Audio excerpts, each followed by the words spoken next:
We are about to get started. There's a lot of people still walking down the hall I saw, so we'll try to get them in here quietly. That's okay.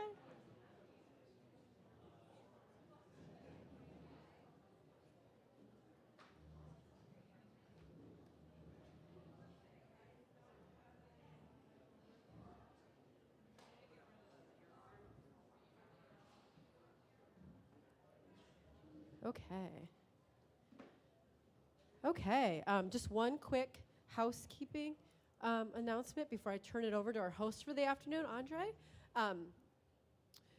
We are going together now solid until the end of the day with our afternoon plenary talks and then our keynote.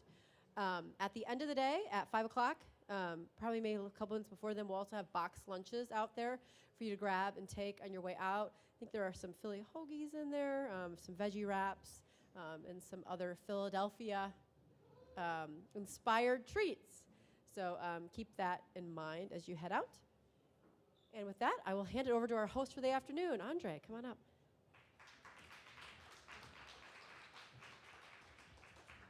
Hello, everybody. How's it going out there? Oh, gosh, is lunch still finally settling in now? Come on, louder. Are you enjoying the conference, this year's summit? There we go. That works. So that's enough of me riffing off script. Just like this morning, we have a tight schedule and a lot of important information to share, so we'll dig right in. And I'll quickly remind folks that while you may want to ask questions, the best time to ask questions will be after the lightning talks are over out in the hallway. First up today is ProPublica and Rachel Glickhouse, who is going to give us a sneak peek at a new tool they're building. Rachel?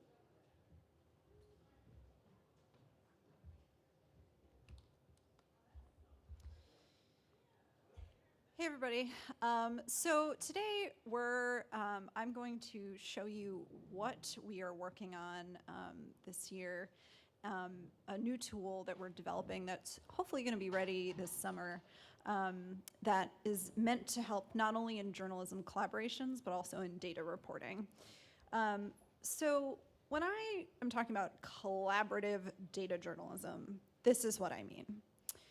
It is something we frequently do at ProPublica, but it's growing in journalism in general for 2 or more newsrooms to work together on a shared data set. So that's a pretty simple definition, I think, because it can really be any set of information, right? In our case, our big collaborative projects tend to be data gathered through crowdsourcing. So we're going out and asking people to send us tips, and those come in and we share them with our partners to be able to report out stories. Our approach for this particular type of reporting is only one reporter can work on one tip at a given time. That way we don't have 5 or 10 people trying to call the same source all at once. And in these types of collaborations, the newsrooms that participate either report the stories themselves independently, or they might work together to co-report a story. And with this type of tip gathering approach, we either have individual stories, so a local outlet could do a spot story on a single tip, or you would have a national partner, for example, look through dozens of tips or hundreds of tips to try to identify patterns. So this is our approach to 1 minute remaining. This is a 15-minute talk.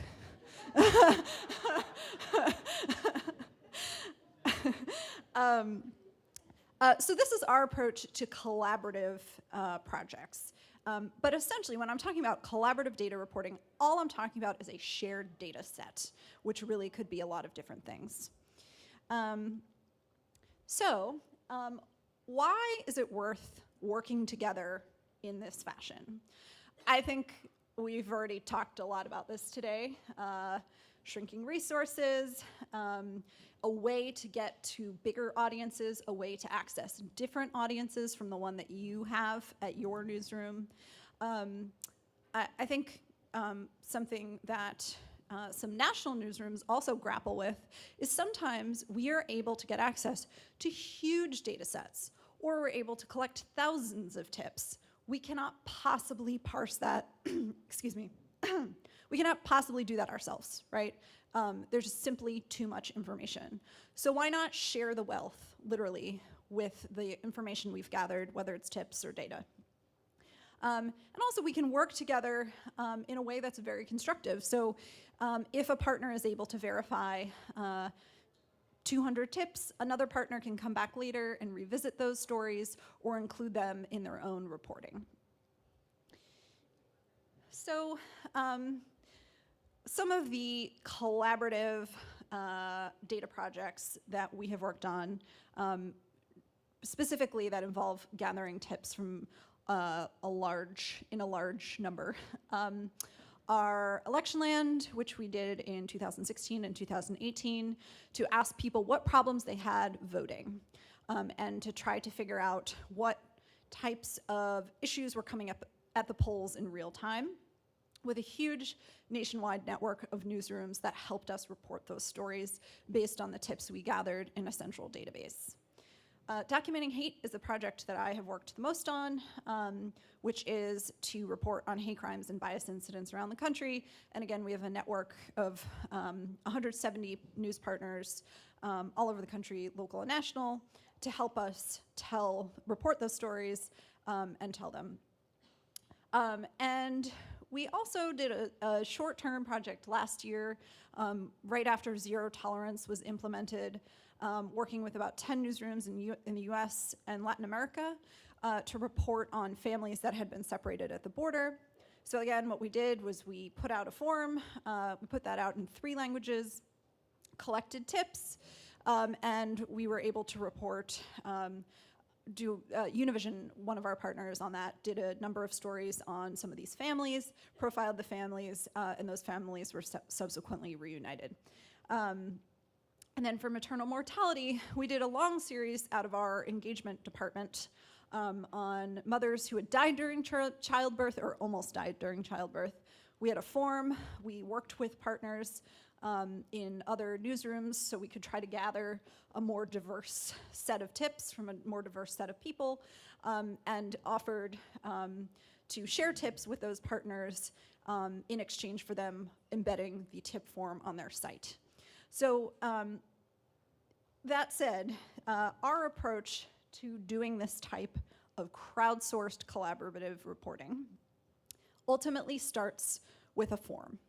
So regardless of whatever the topic is, we come up with a set of questions that we want to ask the audience. We decide what languages the questions need to be asked in. So for those projects I just mentioned, I think for every single one we did it in Spanish in addition to English. And then in one project we also did it in Portuguese in addition to Spanish. And then in Electionland we've also done call-outs on WhatsApp and text message in Spanish and Chinese. So essentially we use this set of questions and typically use a web form to circulate those questions. And all the tips then ultimately feed into a database that we built in-house. And using that database, reporters can go in, decide what tips they want to report on, and we keep track of who is working on what. And we also keep track of what tips are verified, who is currently working on something, what is currently available. So, the back end of the database, inside, this is an example from Documenting Hate. So you can see where the tip came in from, what form it came in from. In this case, it came in through the central ProPublica form. What happened with this tip? It was verified through interviews, among other things. This is the text of the tip, what the reporter saw when she came in. And this is what happened with the tip. So Brittany Mejia from the LA Times reported out this tip, wrote this story that actually went national about some hate-related activity at a high school in California. So this is how we manage thousands of tips at once, right? So with Documenting Hate, we've collected about 6,000 tips. So in order to manage them all, we have this system in place to be able to tag them in certain ways. So what the status is, if the person was contacted, and put in more information so that we know what is going on with each individual incident. So this is just the basic workflow, right? We put up the tip form, circulate the tip form with the help of our partners. We ask our partners to embed the tip form on their sites, to circulate on social media. Any way they would distribute content, we ask them to help us distribute the tip form. The tips then flow into a database, a central database that all of the reporters have access to. A reporter decides they want to follow up on a tip, and then if that tip pans out, it turns into a story. So this is the sort of basic way we handle this particular crowdsourced approach to reporting. So with that in mind, since we have spent so much time working on this model and this approach to collecting information in a central place so that journalists literally from all over the country can go in and work on it together, we, with the help of a Google News Initiative grant this year, are able to build a database that any newsroom can use to do this type of reporting. So it could be a crowdsourced approach where you're collecting tips. That is sort of the crux of our expertise in using this type of database. Or it could be just putting a large amount of data from a spreadsheet into this database so that you can better organize who's working on what. So we are working on building this database. Brandon Roberts, our fabulous developer, is here today. Raise your hand, Brandon. Yeah. And so today I'm going to show you what he has built so far, and then in the next couple months he'll be wrapping that up so we can actually launch it publicly. So this is a sneak peek at a work in progress. And thank you so much to the technical team for their, and Brandon for their monumental efforts in trying to get a laptop connected here so we could do a live demo. That did not work out. Luckily, as in collaboration, you should always have a plan B. So I am going to show you screenshots from the database we're building. So again, that will be this summer, and I'll have some information at the end of how you can sign up. We're also putting together a how-to guide, essentially, of how you can do this type of reporting that we're going to publish alongside the database. So it all starts again with a form. So if you're going to take this crowdsourced approach, all you have to do is set up a form. The way we have it set up now is to work on Google Forms, which is a very, very easy way to set up a questionnaire. We are also going to make it work with ScreenDoor, which is the service we use at ProPublica for all our callouts.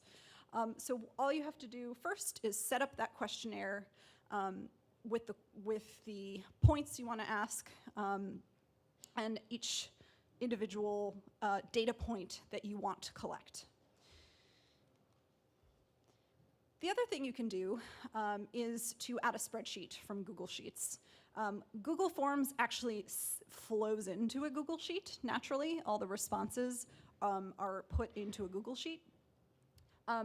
But if you have a set of data that you would like to use, that is another way you can do it. So what I did for this particular demo is I took, if I just go back here, I took a real questionnaire that the engagement team used in their age discrimination investigation that they originally had in ScreenDoor, and I exported into a spreadsheet, which is this huge spreadsheet, of all the responses we got from that call out.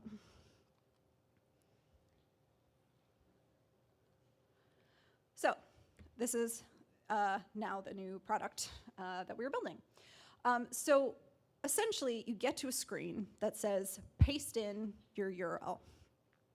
So we put in the URL for that Google Sheet I just showed you that has all the responses from that particular call out, and give it a name. And then you're going to come to a screen that asks you if you want to customize any of those fields. So if you have a date field, for example, you can change that to a date field. If it has a date and time, if it is simply a number, you can just change it to a number. Otherwise, you can just leave it as a text box field. But essentially, it helps you refine your data a little bit before you're actually putting it into the database. The other thing it does that Brandon set up this week was you can have the option of making fields searchable. So if you don't want some fields to be searchable, like contact information, for example, is not something that is currently searchable in our documenting hate database for security purposes, you can make it not searchable. You can also decide what fields you want to be in the filter boxes. Filters are really helpful if you're going to look for patterns, if you want to narrow down geographically, if you're a local reporter. So you can decide what fields you want to show up in the filters to make it easier for you. Next, you get to the home screen. This looks a lot like what our documenting hate and election land databases look like. And this is where you're going to be able to access your responses and also hopefully do a little bit of, if you want to change those fields I just showed you, for example, you can go back later and this in the data imports section, you can change that. But I'm going to go to the responses where it says age discrimination responses. And this is what you're going to get when you enter the main part of the database. It's just a long list that has a couple of your fields up front and shows you what's going on with this particular tip. So in this case, we have put the status field first, so it shows you what tips are available. So it might, as you get started, you'll have some that say in progress, you'll have some that say verified. All of the sort of statuses that are available for each individual entry is visible in this first column here so that you know what's going on. So Brandon changed this one to in progress so you can see what that looks like. And then the next field that we have is what partner is working on this. That is hugely important for me, having run this project for more than 2 years now, to know who is actually working on this tip. I don't even have to go into the incident itself to see who's working on it and what the current status of it is. You can also see on the right here the filters. So if I want to filter by city or state, I can just click on I can click on directly on here to narrow it down. So inside, this is what an individual entry looks like. You have literally the each question and the answer to each one. This is a form that had a lot of questions. So we have sort of, this is even just a little piece of it. And then we have the metadata field, so you can see what the status is, what partner is working on this, any additional information you want to add about what exactly is going on with this. Or later, if the story comes out, you can add a link to the story. And then this is new. This we don't currently have in our databases and is going to be really cool for collaborative work. You can put in what reporter is working on this individual tip, how they contacted the tipster, and the date and time they contacted them. And then it will keep a registry of each contact that was had with that individual tipster. You could also, in theory, use this if you're using just a data set that's not crowdsourced. You could also use this to just show who is currently working on this particular data point. But essentially, it creates a log that shows you who worked on this and who had contact with the tipster, how did they contact them, and when. So here's an example of a search. So we searched for retired, since one of the questions has to do with their job status. And this is the result of a search by keyword. Keyword searches are hugely useful in doing this type of work because it helps you identify patterns, narrow down to tips in your city. So this is what it looks like when you do a keyword search in the database, and it will just bring up the people who say they're retired. And then for filtering, this particular filter is tips that came in from people in California. So in this case, when we started out, we picked that we wanted to filter by state. So this just makes it easier, especially if you're doing collaboration with state-based or city-based outlets, that you can actually just save this filter so you can come back later and you will always just have the California results if that's all you're interested in. So this type of filtering is really, really helpful for doing collaborations with local outlets. So that is what we have built so far. We're going to add some more features, but we're also curious to hear from you. So please email me if you are interested in using this type of database. You can also sign up to get updates about when we release this, which will be sometime this summer. But we really want to take a collaborative approach to building and releasing this database. So we are also going to put everything on GitHub so that you can fork it, you can work with it yourself. Everything is open source. And we want to make this as useful as possible to the people who are really doing this type of work. So we want to hear from you, especially as we're in the sort of final stages of building this thing. And please sign up if you want to find out when it comes out. So thank you.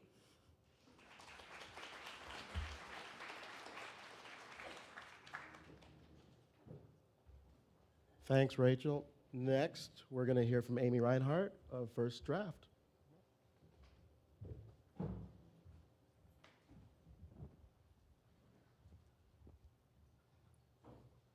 Hi, everybody.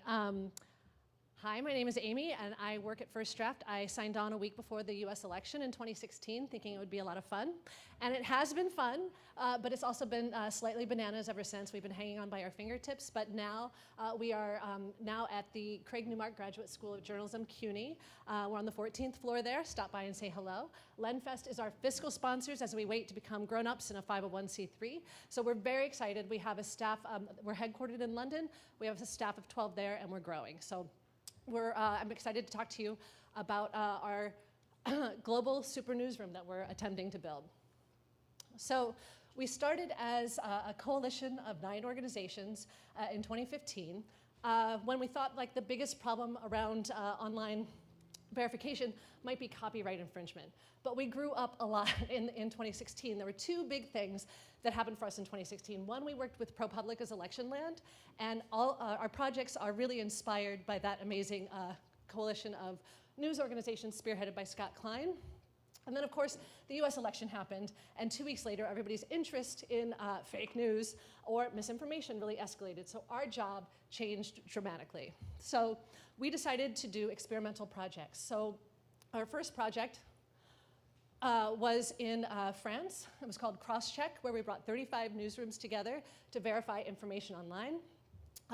We also we moved quickly to a different model, specialized newsrooms. We worked with Full Fact, a fact-checking agency. So Full Fact, they were very surprised that we could monitor the conversations. They were fact-checking things that they thought were important that had just been said by politicians, but we alerted them to the fact that there was a lot of conversation. No one was talking about that one rumor. They were talking about other things. So we merged those skill sets in a really nice way and moved on to Corrective in Germany, where we partnered the same. And we expanded the model of Crosscheck with Comprova in Brazil. We got 24 newsrooms together to collaborate in the lead up to the 2 elections in October in Brazil. And then we had a project in Nigeria in 2019 as well. We had the Information Disorder Lab in the midterm elections. We were looking at toxic information online and trying to make sense of it to newsroom subscribers. So on the left, I have a closed model, which newsrooms subscribe to alerts from us with also recommendations on how they might approach the reporting. And the newsroom collaborations are public projects where people can see debunks and be able to share that on social platforms, including WhatsApp. So let me say one more thing. Crosscheck France really gave us the understanding of what is possible in this space. We learned that we could discover problematic content. What does that mean, really, discovering problematic content? Somebody from our team, Ben Decker, who worked for Storyful at the time, predicted or could see that there was online chatter around Charlottesville 6 weeks before the event happened. He tried to alert newsrooms. The only newsroom to really take him seriously was a partner, Vice, and they got the scoop on that. So we were also able to see 3 months out the QAnon conspiracy theory. Again, this is not putting journalists on the back foot anymore of responding to events, but really being able to predict, to a degree, certain events, certain coordination around topics in the US and beyond. So one of the things that makes our projects, we think, distinctive is the rigorous research we produce. We talk to the public to see if we move the needle. We talk to newsrooms to see if we move the needle in there in terms of did journalists learn from this experiment? Did it help them? Did it improve their standards? So for cross-check, audiences described the project as independent, and because there were so many outlets on it. So in order for anything to be published on our projects, 3 outlets have to say, yep, we went through those same checks, and that's what we got too.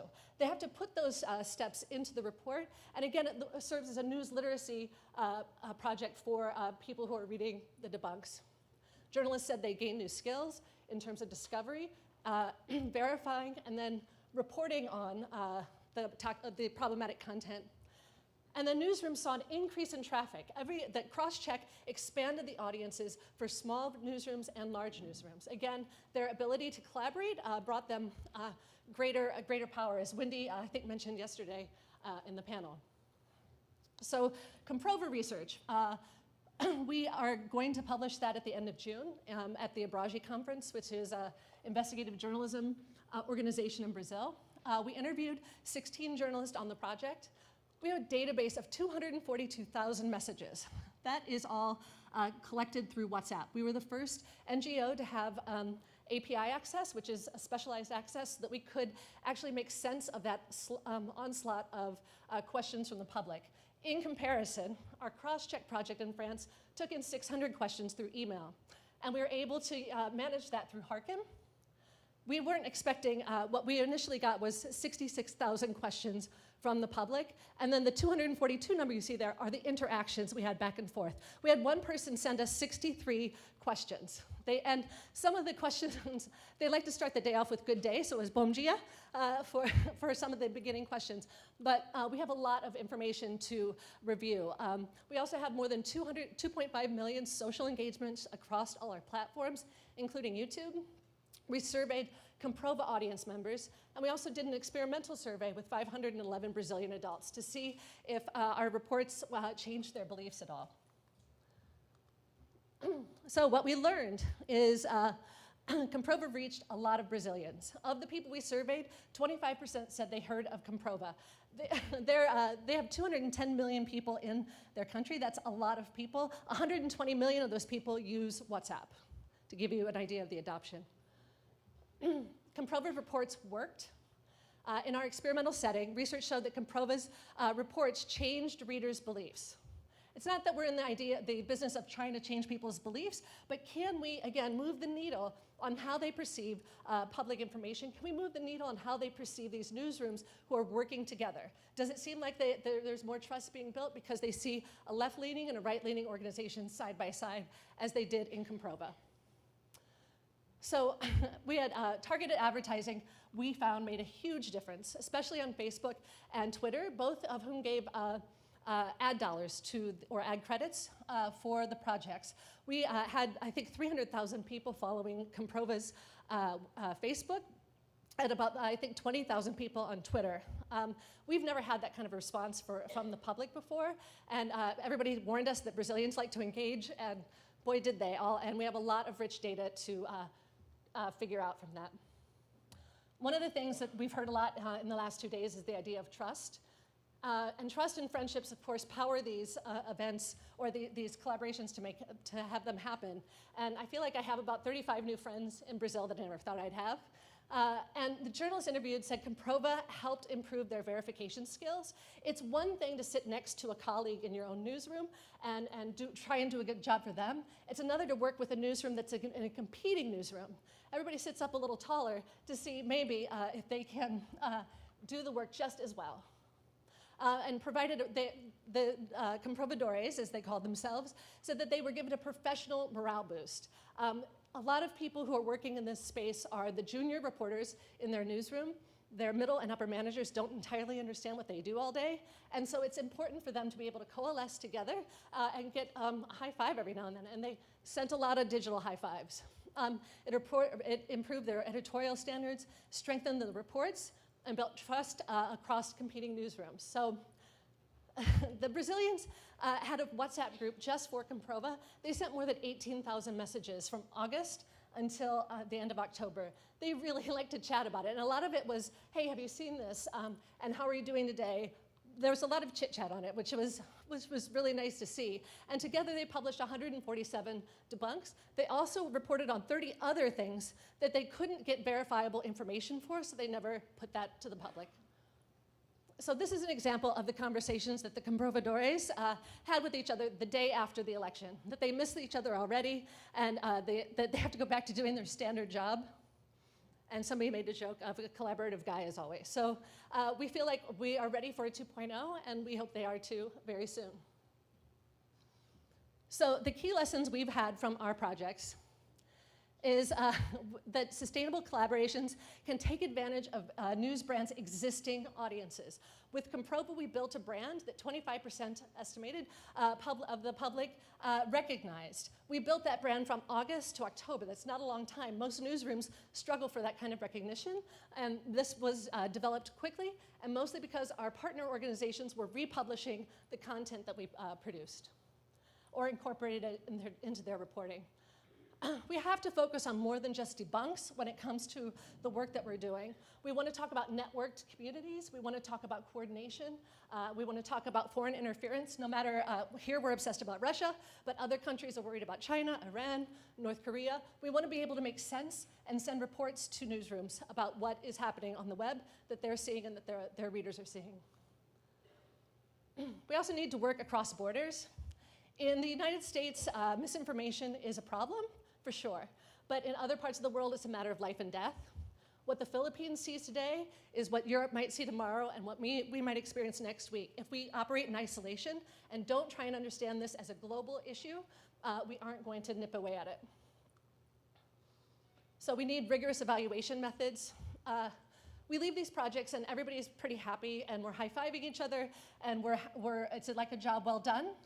But did we move the needle? Did we move the needle in the newsroom in terms of skills building? Did we move the needle with the public? So it's really important, we think, to step back and see, is this an important project or are we just happy with ourselves that we actually got it done? So we'd like to take a look at that. At the end of June, we'll have Comprova research. So I'd like to introduce you to our collaborative global super newsroom, Crosscheck. What Crosscheck will do and is already starting to do is put journalists together who verify information and are also looking at networked communities, putting experts together, languages. People who are speaking Russian can communicate with reporters in the ground on Utah if they have a suspicious Facebook event or two suspicious Facebook events, right?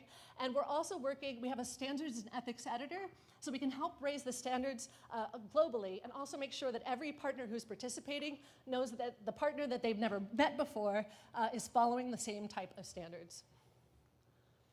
So here's how it works. A journalist starts an investigation, and they will add to that any piece of elements that can support what they're researching.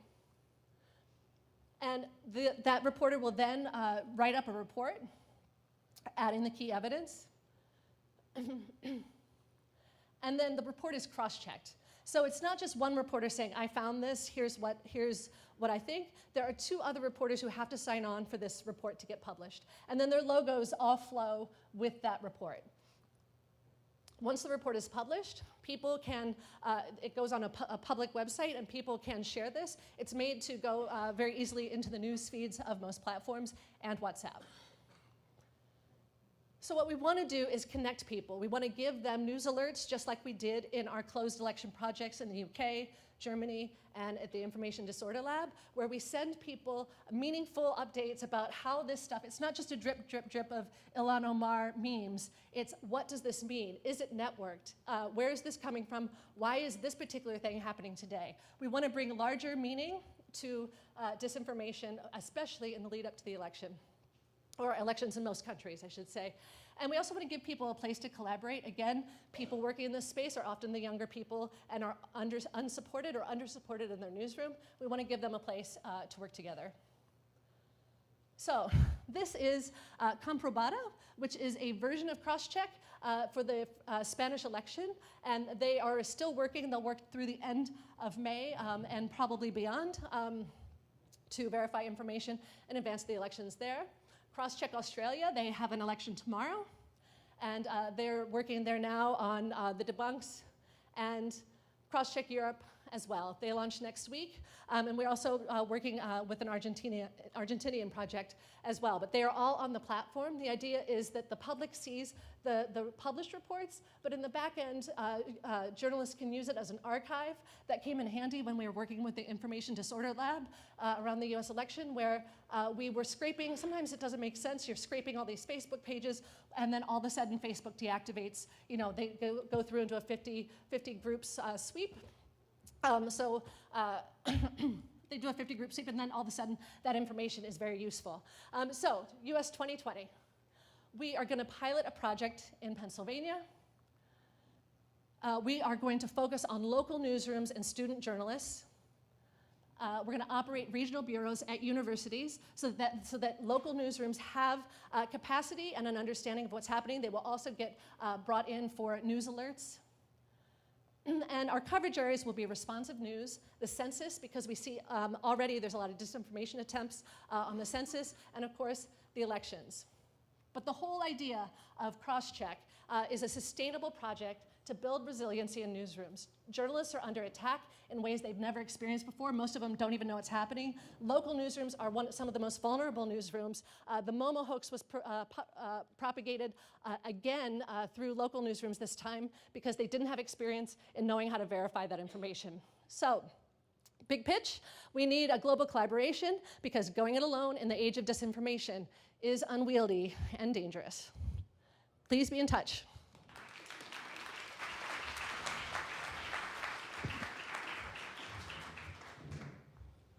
Thank you, Amy. Now I'm going to try to vamp while Linda and John walk up as we go ahead and welcome Linda Miller and John Hernandez from Minnesota Public Radio.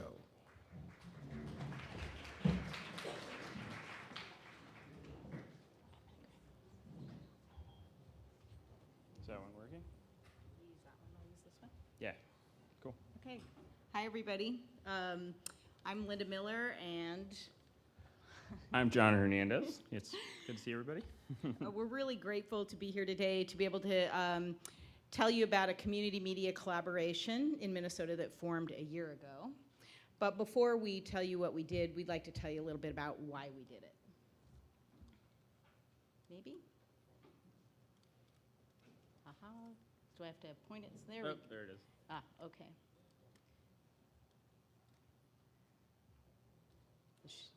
There we go. So, as part of this project, we conducted a survey to understand how much media professionals in Minnesota think, care, and know about combating racial bias in their work. 246 media professionals participated, and they represented a wide range of years of experience, type of media organization, roles, ages, gender, and racial identities. And these are some of our key findings. So if you just take a minute to absorb some of this, a vast majority of Minnesota media professionals recognize there's a problem with racial bias among their ranks, and they believe that it leads to inaccurate news stories.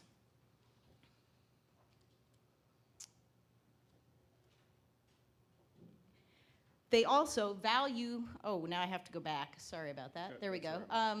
They also clearly value cultural competence and training and say it's important to being effective in their jobs, and yet very few are receiving it. So, despite this lack of training and despite a lack of dialogue in their newsrooms, the majority of Minnesota journalists feel confident in their ability to report on racial and cultural groups that are different from their own. So clearly there's some cognitive dissonance going on in Minnesota media. So what we wanted to do was we wanted to address this gap, this training gap, through a collaboration with some partners to put on a conference. In March of 2018, we were invited to apply for a grant from the St. Paul and Minnesota Foundations to plan and host a statewide conference around racial narratives and or around racial bias and the problematic narratives fueled by it in media. And honestly, when our fundraising team brought that proposal to our newsroom, to NPR News, they declined. They recognized that they didn't have the expertise or the capacity to lead this conversation in our communities. And also because we'd lost 8 journalists of color in our newsroom in the prior 18 months. So this was not a topic that we felt we were competent to lean into. But we also felt like it was really important for us to be at the table. And that's where we came up with the idea of a collaboration. And we got that idea from our POC ERG. Yeah, so this was before my time, but I'm the current POC, the People of Color Employee Resource Group co-chair. And our previous co-chairs, the ERG, they like the idea of taking media professionals on a personal journey to broaden their worldviews and connect with stories. They said that the training should be about recognizing that we all walk in with assumptions and biases, and this affects the way we represent the people that have been sitting on the margins. So we needed to challenge what we know and what we're doing and figure out a way to be better. So this advice from the previous co-chairs shaped the narrative in the entire grant proposal. And in assembling the partnership, we then asked each organization if they wanted to be involved, how they wanted to be involved, and how much money it would take for them to be involved. And that's how we constructed our grant budget. So you can see here we had a programmatic partner and an event planning partner in Hamline University. NPR, we were project managers and we brought marketing and promotion expertise. We had youth media and journalism education represented, and we also had POC-owned media, community-based media as part of our partnership.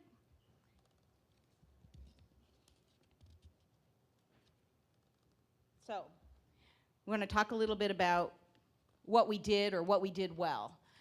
So what worked for us is that the partners were all committed to the work, but also to each other. We spent a good deal of time meeting, getting to know each other, understanding what our expectations were and what we wanted to do. We made big decisions jointly, so we had a steering committee, and when we wanted to amend our budget, we brought those proposals back to the entire group. We also, this idea of moved at the speed of trust, so that there were several instances where things weren't working, and it was because we had a breakdown of trust or we had a misunderstanding. We'd have to stop what we were doing, figure out what was wrong, and repair that relationship. This was really evident in our listening sessions, especially. This was sort of the big thing that we did. Before we even started to plan the conference agenda or program, we conducted listening sessions all over Minnesota, and these were jointly organized and executed by the partners. So we did all the outreach together, we had a facilitation guide, and we went around and we made sure that we were truly centering community voices in the work. We also, as part of the conference, invited some of these listening session participants to come back and share their stories about how they experienced media in their communities with the broader conference community. So if you've ever been part of a fishbowl or a circle within a circle conversation, it was extremely powerful. And for some white mainstream majority journalists, this was the first time they'd ever actually heard the story of how the narratives they were putting forth in their reporting were harming people and communities. And I just don't think that you can replicate that, just without people hearing it in people's own voices. Another thing we did well is that we really limited sort of the sage on the stage aspect of the conference. We had one panel discussion, and we had our keynote speakers were Sam Simmons, who is a behavioral consultant who specializes in historical trauma, and we also had Maria Hinojosa, who is the host of Latino USA, who really could speak to, how you build a media organization by and for people of color. Our panels were also made up, again, centering people of color in the conversation around change. So, what we should have done. And this is a very abbreviated list, believe me. So, even though we all came together, there were several instances where we knew we had not actually made it clear what everyone was bringing to the table, what their strengths were and what their expectations were about how they would contribute. And so that caused some confusion where we'd have to take a time out, we'd have to come together, we'd have to talk it through and do a reset. We also probably needed a more equitable distribution of the workload. So for partners that stayed in their lane and did their role and really didn't extend beyond it, their experience was less stressful, but there were a few organizations that sort of ended up pulling a lot of weight for the partnership. We definitely, I want to change this after being here at this conference. Hire an event planner. I would hire Gene. Okay, so we needed a Gene because Minnesota Public Radio acted both as a project manager and we were also a project partner. So in many cases, what happened is when there was a conflict, instead of working it out or having an agreed upon process for how to work out that conflict, people turned to NPR as sort of the coordinating partner, and then we spent the time to do that sort of conflict mediation, but we were also a partner in that partnership, and that really was not a great dynamic. It kind of reinforced the very power structure that we were seeking to dismantle by having sort of all partners being equal at the table. And I think it just goes without saying, like, better communication, always more, never enough communication. So what's next? Well, people asked us before the first day, if you want to learn about what actually happened at the conference, please follow up with this. This was really about sort of the collaboration, but there's a whole great story about what actually transpired at the conference itself. Before the end, even the end of the first day, people were saying, when's next year's conference? I can tell you it is not part of our plan to organize a conference every year. But what we are doing is we're seeing these relationships are resulting in new collaborations. We're planning a webinar around the research and maybe some of the learnings that we're doing. And we've also heard from media folks in Wisconsin, Ohio, and the Humanities Center in Alaska that are interested in sort of like how they can incorporate some of what we did and maybe bring a similar training to their states. So, Yeah. for NPR. So just to give you a little bit of additional context, I am a temporary employee at NPR. And so that's kind of weird to be in a position to be doing this sort of work. But feeling like I could speak up to the leaders in the newsroom as this temporary junior level employee has been really encouraging. And that came as a result of the conference. I didn't expect to go to Maria Hinojos' keynote and cry in front of her. And I don't know necessarily where that came from, but it was kind of the nature of the conference. It was kind of like journalists in Minnesota were having to do the intense work of exercising muscles they haven't had to exercise before. And I came in there more well-suited to do that sort of thing. And there were some excuses. There was we're not mainstream media. We're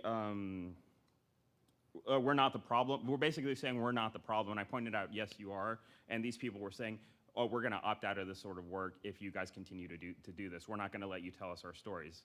But my ability to speak up meant that I could talk to more people, and I felt very validated in that sense, and that's why I met Linda, and that's why I'm here. So John and I sit very close to each other, and we really did not connect until we were both part of this project, yeah. and sort of found some common passion here. So if I can just leave you with one parting thought, everyone in the room, but especially to the funders in the room, please, please make cultural competence training part of your grant making. Either make it a requirement for the people who are getting your money or build the trainings as part of your onboarding process. Thanks so much.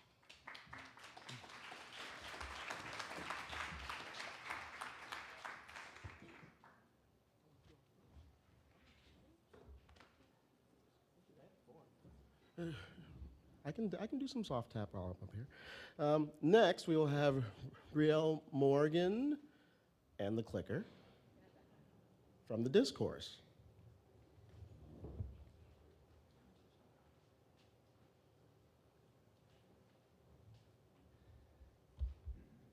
Hey everybody, my name's Brielle. Are you guys still awake out there? Woo! If you're awake, can you say what the name of that hat is in Canada? Do you know what we call it in Canada? Toque is close. It's a toque. Yes, yes. All right. Yeah, my name's Brielle. I'm from Vancouver, Canada, and I work at a startup journalism organization called The Discourse. Yeah, and it's based in Vancouver on the unceded traditional territories of the Squamish, the Musqueam, and the Tsleil-Waututh First Nations. In Canada, it's becoming more and more of a common practice to acknowledge the Indigenous traditional territories that we're situated on. And if referring to more than one First Nation, we say Indigenous in Canada. For example, Indigenous children are grossly overrepresented in the foster care system in Canada, but more on that later. So Discourse started 5 years ago, and it was started by my friend and my boss, Erin Miller, who was just like really frustrated with the news landscape. She was tired of telling the same old story over and over again about tensions between the school board and the union and the government, and she wanted to tell stories about the system as opposed to symptoms. And so she got together with 2 other frustrated women journalists. They rented some office space with the intention of just supporting each other to do more meaningful work, and that's how Discourse was born. So, as in so many other countries, in Canada, journalists like me are in therapy trying to deal with the insecure workplace and all the fact that all of our friends are losing their jobs. And, excuse me. Yeah, and so that's a thing that we're dealing with. We're focused at Discourse on serving communities who've told us that they don't feel heard or represented by local media, or that they live in communities where there just isn't capacity to do in-depth investigative journalism. So right now we're in 3 communities: Metro Vancouver's urban Indigenous community, Scarborough, Ontario, which is just outside of Toronto, and Cowichan Valley, which is on Vancouver Island. And our plan is to grow community by community as funding allows. Let's go back, because I forgot this slide. Yeah, so one of the first questions I always get as a journalist at a startup is, how are you funded? We got started with a bit of seed money from Erin's father-in-law, and since then we've just been hustling. And our long-term goal is to be funded completely by community members, but we found that that takes patience and time to get there. So right now we're primarily funded by value-aligned foundations. Oh, I just lost my presentation. That's okay. So right now we're primarily funded by foundations, and this has not been easy to get funding for. It's really difficult to raise capital as a women-led business. Many of you may have heard that women get less than 5% of venture capital, women-led businesses, despite the fact that in Canada, for example, we're leading over 50% of companies. And so it's really difficult to try and build a sustainable journalism organization when you're just getting no's all over the place from investors, even though you're told you're doing everything right. So that's frustrating. Sorry, I just want to bring up my notes here because I need them. There we go. So as I mentioned before, I'm working in, one of our 3 communities is the urban Indigenous community in Vancouver area. And I work in that space, and I'm not Indigenous, but I wanted to tell you how I ended up there. So a few years ago, I went to, just out of curiosity, I went to an event about the child welfare system, and there was about 100 stakeholders in the room, and people were working in small groups, brainstorming barriers for youth that were aging out of foster care. And on these big white flip charts, they were writing media as a barrier. And so I started asking people what was up with that. Why did youth and parents who'd had their children removed and social workers feel that media was a barrier?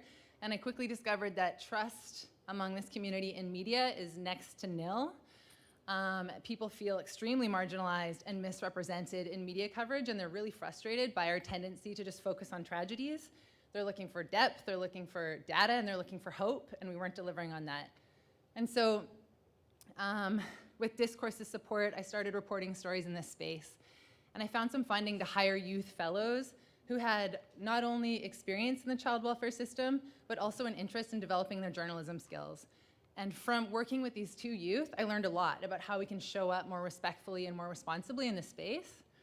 But I still had so many questions about how to report in the system, because there's like no guides on how to report on the child welfare system. And I didn't have any mentors.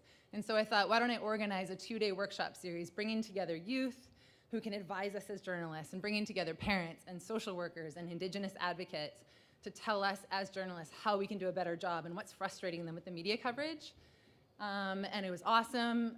We learned so much. I learned so much. And I emerged from that workshop series with one learning, and that is the other journalists were really interested in collaborating. So that's what we did. Last year in June, we held another workshop. It was 1 day. And we invited 35, again, community stakeholders to come and help us design a one-year project that is focused on the child welfare system. And we started by mapping the system in the morning and asking everybody to identify which aspects of this complex system warrant deeper coverage. And then in the afternoon, community groups did poster pitches to a dozen journalists about what we should spend a year covering in the child welfare system. And then the journalists spent the afternoon, we were journalists from like 10 different outlets, and we spent the afternoon winnowing down these community ideas into one actionable proposal. We took it to the Vancouver Foundation, and they gave us $100,000 to do a one-year project. So our first step in September 2018 was to form goals, to form our steering committee. We had 8 journalists from different outlets on our steering committee, all women. Not intentionally, that's just who showed up. And our committee is made up of staff and freelance journalists. We clarified our outcomes. And my slides will be made public after, so you guys can read this after. And then we got to work. We used Resolve Philly's MOU as a template, so thank you very much to Jean. I don't know if she's in the room, but thank you so much. We established an advisory committee made up of mostly Indigenous women. So academics, social work practitioners, and mothers. And we hired journalism students to help us design and implement an evaluation framework for our project. We only had like $3,000 or $4,000 to design an impact strategy and implement it, but we made do with what we had.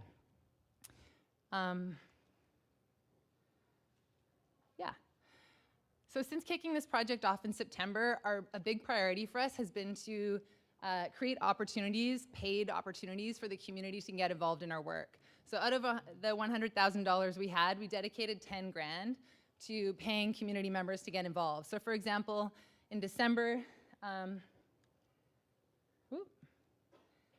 we invited youth artists who had been through foster care to help us design our logo. And now our logo is a combination of 3 different youth drawings. In January, we invited community members to join us for an Unpacking the Data party, where we had invited 25 people to help us contextualize all these freedom of information requests that we got back from the government and help us develop story ideas. So they came up with like 30 story ideas that day, and then we organized ourselves around those story ideas, and they really informed our editorial agenda. By this point, you might be wondering why I keep mentioning how we're working with Indigenous people in particular.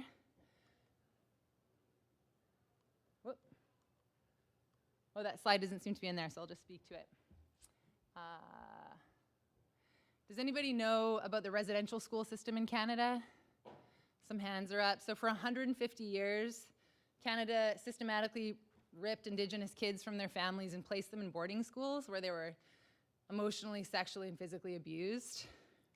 And the policy behind these schools, which were government-funded and church-run, was explicitly to kill the Indian and the child. The last residential school closed in 1996, and the UN called what Canada did to Indigenous people cultural genocide. 150,000 kids went through that system, and you can imagine the intergenerational impact on families who've been through that system, and they're still dealing with it today in Indigenous communities in Canada.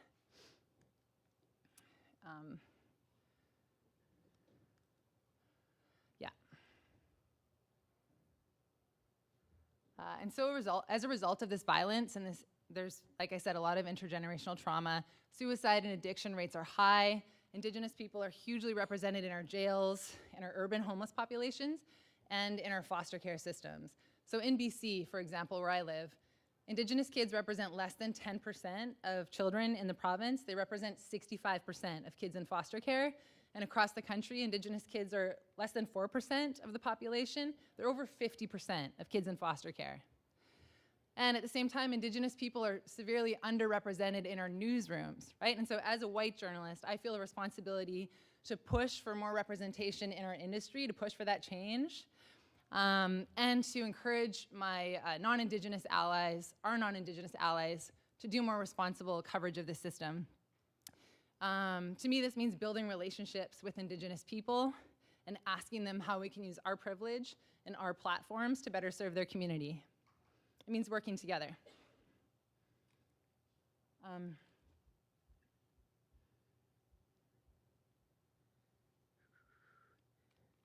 Sorry, my slides got a little mixed up, you guys. I don't know what happened. In April, I just wanted to mention that we launched our first story. So just a couple weeks ago, at the end of April.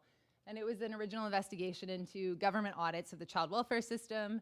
We had a bunch of youth and parents who we'd hired to help us enter data from these audits and analyze it.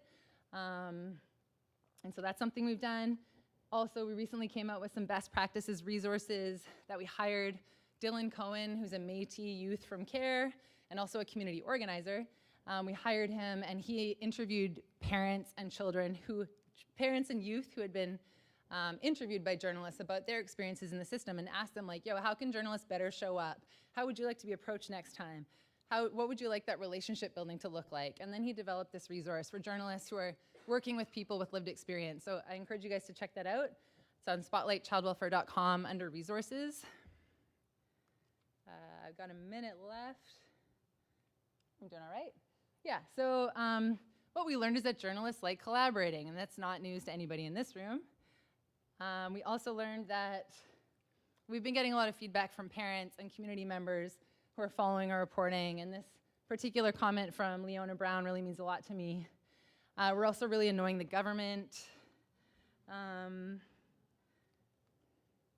Yeah, and just by having this line and a footer at the end of our story, just says, tell us what you think about the story. It links to a SurveyMonkey survey with 10 questions, and we're asking how representative of the community is this story, how fair and accurate is the reporting. We're asking, what is the impact of this story on you? Like, tell us about it. We want to know if it changed your perspective. And we received over 20 responses in the last 2 weeks just after releasing a few stories. And I think it's pretty cool that people are taking the time to answer this question thoughtfully. I think I'm out of time. Next year, we want to expand beyond BC and create a network of trained journalists who are also interested in deepening reporting on the child welfare system and community partners. So if you guys are interested, please come talk to me. We're interested in working with American journalists too. And if you have any funding ideas, please let me know. Thank you so much for listening.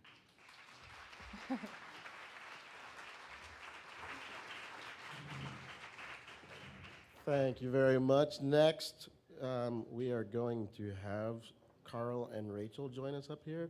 They are two Lenfest Institute for Journalism, I think I know that organization, collaboration grantees working to combat the opioid epidemic. Please come up here to the stage.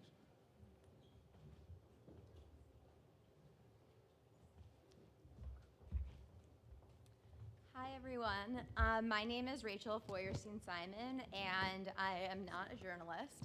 I'm a public health researcher at Penn, doing research focusing on a lot of public libraries and public health, and also the opioid crisis, which overlap more than you would think. And so I'm really excited to be here today working with Carl through a project funded by the Lenfest Institute. I'll let Carl introduce himself. Yeah, I'm Carl Stark. I'm the business news editor at The Inquirer. I'm the former health editor. I guess I'm a recovering health editor. I'm still passionate about the subject. I'm involved with the Association of Healthcare Journalists. And what got me about this project was it was a chance to kind of merge journalism and public health in a way that we hadn't done before. So I'm going to go over a little bit of background on the opioid crisis. So here in Philadelphia, we have the unfortunate distinction of being the major U.S. city with the highest overdose mortality rate. And to give you an idea, it far eclipses overdose mortality, mortality during the peak of the AIDS crisis. There were about 3 times as many overdose deaths as there were homicides in Philly in 2017, and so this is a really huge problem. For those of you who are from Philly or are familiar with the Philadelphia map, this is a map of Philadelphia, and there's been a lot of journalism sort of focusing on Kensington, which is an area in North Philly, which has been really decimated by the overdose crisis. And so in news media, you see a lot of these doom and gloom pieces focusing on what's going on in Kensington, but really overdoses happen all over the city. So as you can see, each of those black dots represents an overdose death in Philadelphia in 2017, and it happens everywhere. So we sort of see this as a problem for the entire city to take on. And one of the things about the opioid crisis is that, oftentimes public health issues can feel really intractable or like there's nothing that you can do. But in the context of opioid overdose deaths, there is something you can do, and that is naloxone. So you may have heard of naloxone or Narcan, and basically what it is the opioid overdose antidote. It is a really, really easy medication to administer. It's like Flonase. That's the Narcan formulation. And with one pump of this medication, you can reverse many overdoses. Sometimes it'll take more than one dose, but I'm not gonna get into that. But there's something very tangible that communities and that people can do to take on the overdose crisis. And there's a growing amount of research that shows the more naloxone available in a community, the lower the opioid overdose death rate. And so that is sort of the idea or the foundation of our project, which is merging public health with journalism in order to create tangible change in the community. And so what we want to do is we want to encourage more people around Philadelphia and the broader Pennsylvania region to carry naloxone. And the way that we're planning to do this is through a website and really by sharing stories. I do a lot of research on how narrative can move people's perceptions. And so we know that a combination of narrative as well as data, which is more my wheelhouse, that this can really drive people to take action. And so that's the underpinning of this project. And so this is an example, or this is actually sort of how the whole project came about. My colleagues and I were writing an op-ed for the Philly Inquirer to talking about why people should be carrying naloxone, and that's how we met Carl and sort of came up with this whole idea. So I'm gonna turn it to him now. Yeah, so one of the frustrations that people have with the epidemic is there's nothing to do. There's nothing they can do about it. It seems overwhelming. It seems just bigger than life itself. So the first goal of our website would be to give people something to do. So we're going to track the trainings. We're going to count the number of people trained. We're going to encourage people to have contests, say between like the Penn Health System and the Jefferson Health System, who can train the most people. And we're going to have a running count of how many people are trained. We think we can get the data for this. And we're going to have events and people tracking, where the trainings are. We're also going to do a lot of first-person, accounts of people getting saved. And there was a great piece in the Inquirer about a woman who had saved 107 people, and with naloxone, and sort of what that felt like and what that meant. And the disease is really insidious because it's characterized by people sort of screwing up and relapsing. And so people come back, and saving them is really important. It really saves them in order to get straight and get well. And so if you can save someone's life, it's kind of an unalloyed thing, a good thing to do. And so our idea was to have a lot of first-person accounts, not only of people being saved, but of those who get saved and what happens to them and what happens to them afterwards. So we're already putting together a whole bunch of content, and with that, we would have sort of evergreen stories like, okay, what are some questions? Like Rachel mentioned, can you overdose on naloxone? No. What's the best use? How do you use naloxone? Are there any dangers in using naloxone? Whatever questions people have, we'd have a whole bunch of evergreen stories. And I think the importance of data, I'm really excited to work with some data folks because, as you saw, we can map where the overdoses are occurring. That gives us some interesting information on where response could be, where trainings could be. We can map a whole bunch of other things that would be useful. And then with the theme of giving people something to do, we can give them, okay, there are bills going on in the legislature today about this. There's an event over here. There's a training over here. This is an action step. This is like not just journalism at 20,000 feet, but basically something you can do. Finally, we want to go off into we want to have people writing for us. So we're looking for all kinds of folks, both involved in the epidemic, but also journalists. We're looking for freelancers, and it's really going to be. I think it's really going to be an interactive thing. We're going to try to really build this, get this community together, and sort of figure out who all the major players are and really work it. Another thing, so one of the research methods that we often use is street intercept interviews, so basically interviewing people who are on the street and willing to participate, and so we see this as also a big part of the site. This is just an example of one that we've collected so far. It's one of my favorite quotes. he said it's like Narcan is CPR in a can or in a tube, and it brings them right back to life if they're fortunate. Narcan gives them a second chance at life. And I think that, sort of what I mentioned in the beginning, how a lot of the reporting has been, news of such despair. There's also, a light at the end of the tunnel, and we want to share these empowering stories and voices, broad voices from across Philadelphia. This is another example of one of the Street Intercept interviews that you can read.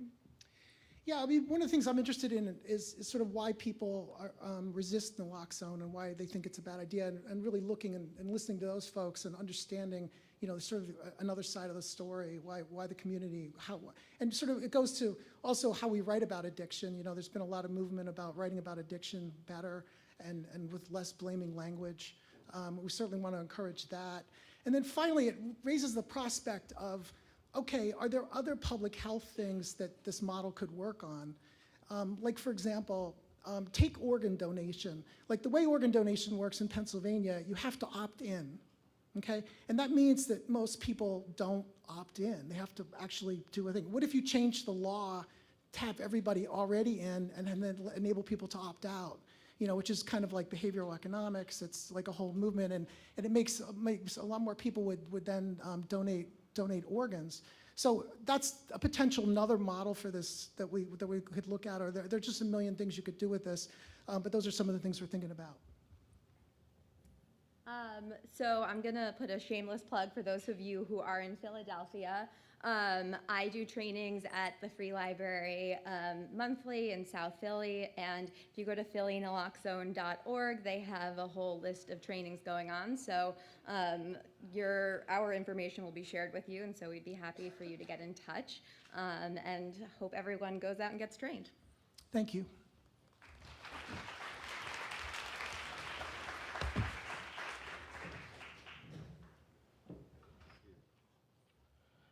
How is everybody doing out there?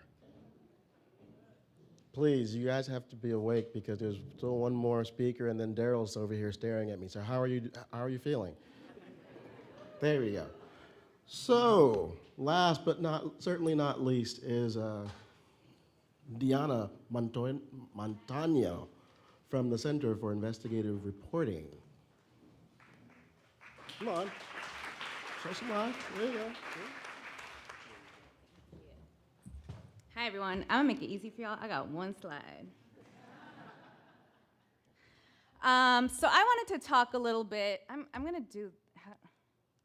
Podiums are not very, short people friendly. So I'm going to do this. I wanted to talk a little bit about equity and equitable partnerships and collaborations, and to reveal what that means to us in the work that we do. Both our own work as revealed, the Center for, hello? Is this working? Yeah. The Center for Investigative Reporting. Yeah? Is it working? Okay. And also as an organization that is right now working on a couple pilot projects that we're calling local labs, that are localized collaborations around investigative reporting projects. And the reason that I wanted to have this conversation was because we talk a lot about diversity. We talk about different ways of addressing this right here, but I think that one thing that for me, and I do community engagement with Reveal. I also have a background in journalism. And for me, a word that I think we tend to forget about a lot is power, and the role of power, and the fact that it manifests in a lot of different ways. And I think it was Foucault who said, power is everywhere. And as humans, we're programmed to do two things, which is to reproduce the human species and to replicate power structures. It's the two things that we do. And so I think of it in two ways. One is the power that we have as journalists and as news organizations in creating narratives, and the power that we have over the communities that we report on and the communities that we hope to report for. Whether it's creating narratives, sometimes erasing narratives, sometimes misrepresenting narratives. It's a power, it's a narrative power. And two is within collaborations, the power, a couple people have mentioned the David and Goliath component between different collaborative partners, and how we navigate those power dynamics when we're working towards building collaborative projects. And so I just want to share, so this is just my little slide, the little visual, and I just wanted to share a little bit about my experience with Reveal and some of the things that we've come up on and just be really concrete with some steps that we've been taking. And so one of the things for me, and I come from, like Jean from Resolve, Philly, I come from a community organizing and labor organizing background, and hearing those stories is what made me want to be a journalist and then kind of take that path. And one thing that I'm very aware of is the extractive nature of journalism, that we can oftentimes go in with that microphone, you want that quote, you want that soundbite, you're out, thank you, peace. And something that at Reveal we're trying to really be aware of is the relationship that our newsroom has with the communities that we report about. We're a national program, well, we're multimedia, but our show is aired on 100 public radio stations. But as probably most of y'all know, the public radio audience is predominantly white, middle class, educated. When I first arrived at Reveal, I did a very unscientific survey of all our shows for like the year before, and I kind of came to the conclusion that about 68% of our shows are about either low-income folks, poor folks, black folks, or immigrants, specifically Latinx, Spanish-speaking immigrants, which is not compose our core audience. And so for us, it was really a matter of saying, okay, to really reach the communities that are most disproportionately affected by the issues that we're reporting on, and for our reporting to be really as impactful as possible, we need to take those extra steps to really be able to reach those communities and to know what it means for our reporting to be relevant and responsive to the needs of those communities. And so one thing that we started doing, and the reason I want to share this is because the show is actually coming out this coming weekend, and I haven't heard the final edit, so I'm excited. And we're releasing an investigation around Filipino caregivers in long-term elderly care facilities, wage theft and labor abuse. And something that we did that was an experiment for us as Reveal was somewhere midway between the reporting process. We're investigative reporting, so this has been since September. So around February, we did something that we called a community consultation process. And this was a producer coming to me and basically saying, hey, we really want community background. We want a sense of the context of Filipino migrant workers, why they end up in caregiving and nursing. And so we invited former caregivers, organizers, legal representatives to just an off-the-record conversation at our office. A couple folks joined us by phone. And basically what we asked is, hey, if we wanted to report this for caregivers, if we wanted this to get to the people that are affected by this issue in a way that made sense to them and that is a public service to this community, how would we do that? Like, what you tell us, because we don't know. We need that guidance. And it was just a really insightful conversation. And one of the interesting things for me, and you know, this whole solutions journalism thing, it feels like a new concept, the concept of solutions journalism. But one very insightful response that they shared was, they said, well, you know, the issue of wage theft, Filipino migrant workers getting exploited, or migrant workers in general being exploited, it gets reported. But we're always the victims. We're always the sad victims. It's never about the solutions. It's never about what is getting done, what can be done. And that's what our community wants to know. We know we're oppressed, you know, like, and I call it, sometimes I say there's something that we in journalism sometimes fall into this trap of, like, I call it duh journalism, where it's kind of like, hey, guess what's happening in your community? And the people who've been living it are kind of like, yeah, we know, yeah. And then what, right? And then what do we do? And so with this conversation that we had with these folks, for me, it's as doing community engagement and as someone who comes from a background of journalism and reporting, it's about audience equity also, right? It's about, like, who do we serve and how do we take the steps to serve them in a way that's relevant to them? And so that was one of their things, was for us as an audience that is affected by this issue, that is a disproportionately affected issue, we want to go beyond just you telling us what the problem is to being able to think about what some of the solutions are. That was really insightful to me. And then from that, they also said, and you need to partner with Filipino media. and these are the media that we watch. This is the nightly news program on the Filipino channel that you go into any Filipino restaurant or store, and this is what people watch. And so from that point onward, from February, we reached out to the Filipino channel, and they're going to be broadcasting in certain segments our PBS NewsHour segment on the Filipino channel for that audience. And that for us was a huge, when we're talking about collaborations and partnerships, that for us was actually a pretty significant shift, because in the past, we had kind of gotten to publication day and then been like, oh shoot, we should get this to Univision, or we should get this to whatever other outlet will expand our audience reach. And that was our own blind spots and something that we ended up catching ourselves in. And so it was really a matter of, for us, thinking through these questions from the very beginning of the editorial process. And that did take buy-in from producers and editors to be willing and interested in bringing the engagement process at the beginning of the reporting phase. For us to be able to have time and space to think through who we're gonna partner with to make our work as impactful and meaningful as possible. And so even from that, we're gonna be planning in the near future, a solutions summit around this issue in partnership with the Filipino channel. And with the community folks that have already been in some way invested in guiding the process, not by telling us how to report it, but by saying this is our perspective, this is our view, this is how journalism can really serve us. And so that's one project that I wanted to share with. Another one in terms of equity, I don't know how much time I have.